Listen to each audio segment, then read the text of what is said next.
Hi guys, for today's video ay tuturo ko sa inyo kung paano mag-activate ng Last Pay Later. So first, dapat meron tayong Lazada app. Open na natin.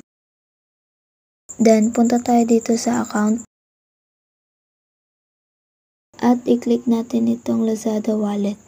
Nga pala, kung hindi ka pa nakakapag-subscribe sa aming YouTube channel, i-click mo ng subscribe button at ang notification bell para lagi kang updated sa aming mga video tutorial. Mag-agree tayo dito sa Last Pay Later Terms and Conditions and Last Pay Later Privacy Policy. Then, pindutin natin itong Apply Now. Hintayin lang natin yung code na isasend sa iyong mobile number. Then, click Submit. Then, next naman ay pindutin natin itong Add ID Card. Piliin kung anong type ng ID ang inyong gagamitin. And dito naman ay kuhanan nyo ng picture yung ID.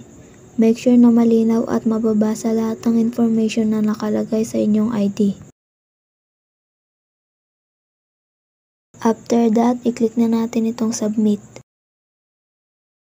Then, ang sunod naman ay take a selfie. Siguraduhin na malinaw at maayos ang inyong pagkakakuha. Check natin yung mga details kung tama. Then, fill upan natin yung mga ibang information na wala pang nakalagay. Like dito sa gender, select natin kung anong gender natin. Then, pindutin ang next. Check lang ulit natin yung mga details. Then, fill upan yung mga information na wala pang nakalagay. Like dito, ilagay natin yung current address. Then, pindutin ulit ang next. Piliin natin kung anong occupation natin or kung anong klaseng trabaho. Then, dito naman sa education certificate, piliin lang kung ano ang inyong natapos. Then, ilagay ang company name kung saan ka nagwo-work.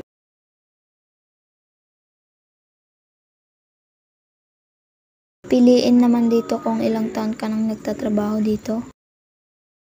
At kung magkano ang iyong monthly income. At piliin kung anong klaseng industry ito. Then, click ulit ang next.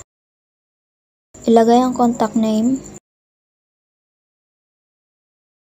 At ang contact number ng taong ito. Then, piliin kung anong relation nyo ng taong ito. And last, piliin kung ano ang iyong marital status. Then, pindutin na ang submit. Wait lang natin itong may process. And kung gusto nyo nga pala ng Taraji t-shirt, meron kaming link sa description sa ibaba kung saan nyo ito mabibili. Available po ito in color black and white. And tapos na, pwede na nating magamit ang ating Last Pay Later. Sana ay may natutunan kayo sa video tutorial na ito.